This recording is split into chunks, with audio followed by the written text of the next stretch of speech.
Hello বন্ধুরা, আসসালামু আলাইকুম। সবাই কেমন আছেন? আশা করি অনেক ভালো। নীলাদ্রি ঘুরে শেষ করে এখন আমরা চলে আসলাম লাকমাছড়া। অবশ্যই এখন আমরা বর্তমানে আছি লাকমাছড়াতে, লাকমাছড়া পাহাড়ে। সো আজকে এখন আপনাদেরকে দেখাবো লাকমাছড়া, ঘুরে দেখাবো লাকমাছড়া। সো নীলাদ্রি লেক থেকে আপনারা যদি লাকমাছড়া আসেন, মোটরসাইকেলে আপনাদের কাছ থেকে জনপ্রতি হাফ ডাউন 100 টাকা করে রাখবে। মোটরসাইকেলে দুইজন চলাচল করা যায়, তো দুজনে 200 টাকা। তো সো বন্ধুরা, যদি আপনারা আসেন নীলাদ্রি লেক থেকে অল্প একটু আপনাদেরকে হাফ ডাউন করে নিয়ে আসা নেওয়া, এখানে এসে 20 মিনিট আপনাদেরকে ঘোরার জন্য সময় দিবে। তো এখানে ঘুরে তারপরে আপনারা চলে যেতে পারবেন আবার নীলাদ্রি থেকে তারপরে শিমুলবাগান, বারিক্কা টিলা, আরও অন্যান্য স্পটগুলো আপনারা ঘুরে দেখতে পারবেন। তো সো আমি আপনাদেরকে পিছনের ক্যামেরাটি দিয়ে একটু লাকমাছড়ার পাহাড়গুলো আমি আপনাদেরকে একটু উপভোগ করাই। অবশ্যই ভিডিওটি শেষ পর্যন্ত দেখবেন, লাকমাছড়ার ভিডিওটি একদম সম্পূর্ণ উপভোগ করবেন। একদম আমি আপনাদেরকে দেখাচ্ছি লাকমাছড়ার পাহাড়গুলি একদম। সো বন্ধুরা, এই হচ্ছে লাকমাছড়া, এই হচ্ছে পাহাড়ের এক দিক, আর এই হচ্ছে পাহাড়ের আরও এক দিক।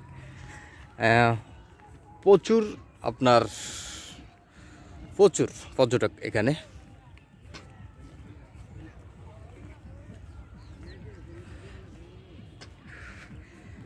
আমরা যত এগোচ্ছি অনেকটাই অসাধারণ একটি ভিউ আসছে। আমি যদি আপনাদেরকে একটু লাইট করে দেখাচ্ছি, দেখতেই পাচ্ছেন পাহাড়ের অসাধারণ একটি ভিউ।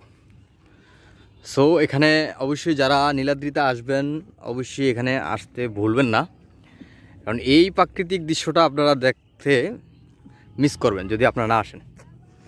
খুব অল্প খরচের মধ্যে এখানে চলে আসতে পারবেন লাকমাছড়া।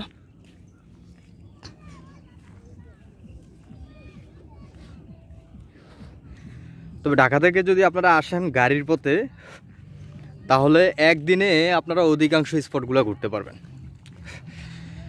সো আপনারা যদি নৌকা করে আসেন তাহলে 3 দিনের ট্যুর নিয়ে আসতে হবে, একদম টাঙ্গর হাওর সহ 3 দিনের ট্যুর নিয়ে এখানে আসতে হবে।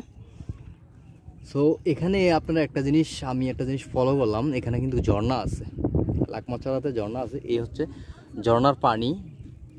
তো যতটুকু কাছাকাছি আমরা যাব ইনশাল্লাহ আমরা ঝর্ণা পানিগুলা উপভোগ করতে পারবো ইনশাল্লাহ। তবে আপনাদের মাঝে ভিডিওর মাঝে আপনাদেরকে তুলে ধরার চেষ্টা করব, যেহেতু ওই সাইডটা হচ্ছে ইন্ডিয়ার বর্ডার। যদি আমরা ঢুকতে পারি আপনাদের মাঝে আমরা তুলে ধরার চেষ্টা করব ইনশাল্লাহ।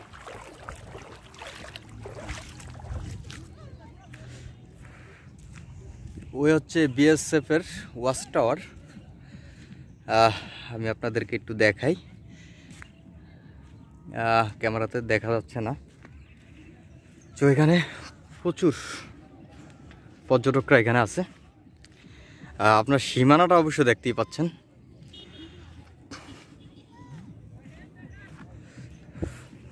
আমি যত এগোচ্ছি ততই বাংলাদেশের সীমানা ত্যাগ করতেছি, তার মানে বাংলাদেশের সীমানা শেষ, ইন্ডিয়ার কাছাকাছি চলে যাচ্ছি।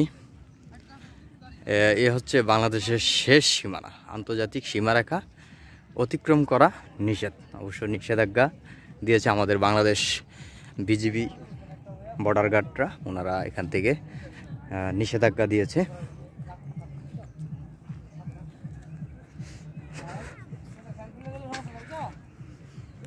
এই হচ্ছে লাকমাছড়া, আর এখানে প্রচুর পরিমাণ বালু আর হচ্ছে পাথর। আমি আপনাদেরকে একটু ঘুরে দেখাই। এই হচ্ছে লাকমাছড়ার সেই ঝর্ণার নিচের যে জায়গাটুকু, এই জায়গাটুকু লাকমাছড়ার। তো সব বন্ধুরা আপনারা দেখতেই পাচ্ছেন, এই হচ্ছে লাকমাছড়া, আমাদের বাংলাদেশের সীমানা। এই হচ্ছে বর্ডার, অনেক অনেক পর্যটক এখানে। সো এই হচ্ছে পাথর। যদি সুনামগঞ্জে আসেন অবশ্যই এখানে লাকমাছড়া আসতে আপনারা ভুলবেন না।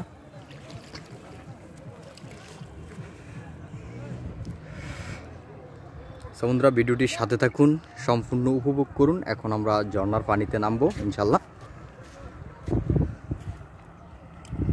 আর ওই হচ্ছে আপনার একটি ব্রিজ দেখা যাচ্ছে, এটা হচ্ছে ইন্ডিয়ার মধ্যে পড়ছে এই ব্রিজটা। তো এটা হচ্ছে ভারত সীমান্তর ব্রিজ। এখানে অবশ্য যাওয়ার চেষ্টা করব, মানে যথেষ্ট চেষ্টা করব আপনাদেরকে নিয়ে যাওয়ার জন্য। যাই হোক বন্ধুরা, ভিডিওটি সম্পূর্ণ উপভোগ করুন।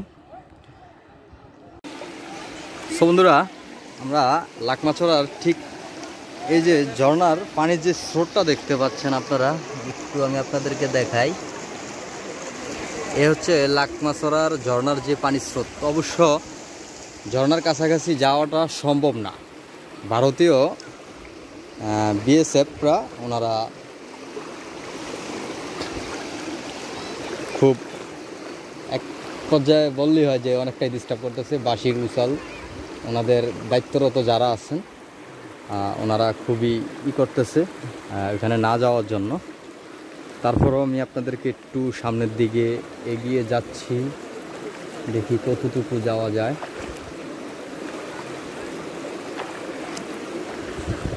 অবশ্যই সঙ্গেই থাকুন ভিডিওর। এই হচ্ছে আমি লাকমাছড়ার একটু ঝর্ণার যে পানির যে ইগুলা আমি আপনাদেরকে একটু দেখাই, অবশ্যই একটু উপভোগ করতে থাকুন। তবে একটা কথা বললেই না, যে অবশ্যই যদি আপনারা নীলাদ্রি আসেন অবশ্যই লাকমাছড়া ঘুরে দেখবেন, অবশ্যই এখানে আসাটা মিস করবেন না। অনেকটাই অসাধারণ, তবে বিকেল টাইমে হলে আরও ভালো। এখানে অবশ্যই আসলে আপনারা গামছা, মানে গোসল করার জন্য যাবতীয় জিনিস যা যা লাগে অবশ্যই এখানে গোসল করার জন্য আসবেন, এখানে গোসল করতে পারবেন এই লাকমাছড়ায় এসে। আর এই হচ্ছে ইন্ডিয়াতে, সম্পূর্ণ ইন্ডিয়াতে। আমি এখন বর্তমানে ইন্ডিয়াতেই আছি, মানে ইন্ডিয়াতে আমি প্রবেশ করেছি আর কি। যাই হোক, অনেকটাই এগোচ্ছি আমি সামনের দিকে।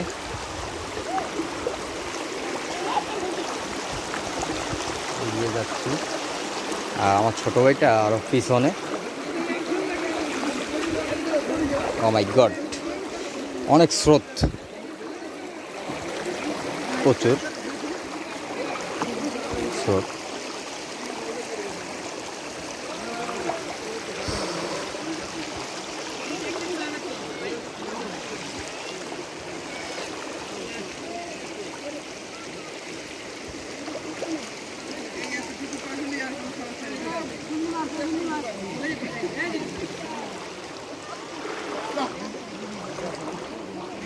ওয়াও,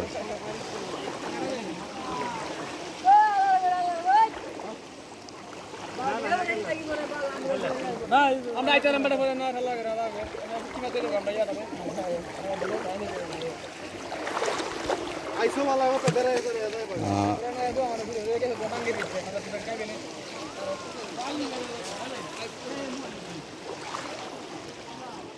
এরকে একটু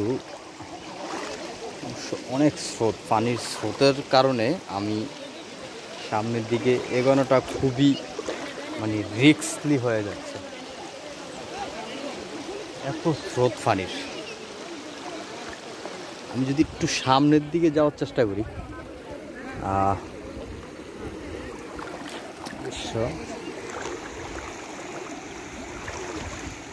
মানে যতটুকু যাই ততটুকু যাইতেই মন চায়।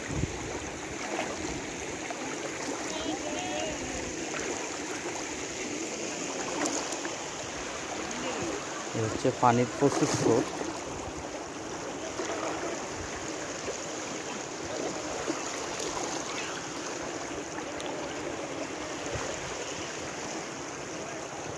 ওদিক তো যাওয়াটা অসম্ভব। উপর দিয়ে যাবি, উপরে দিয়ে যাবি? হ্যাঁ,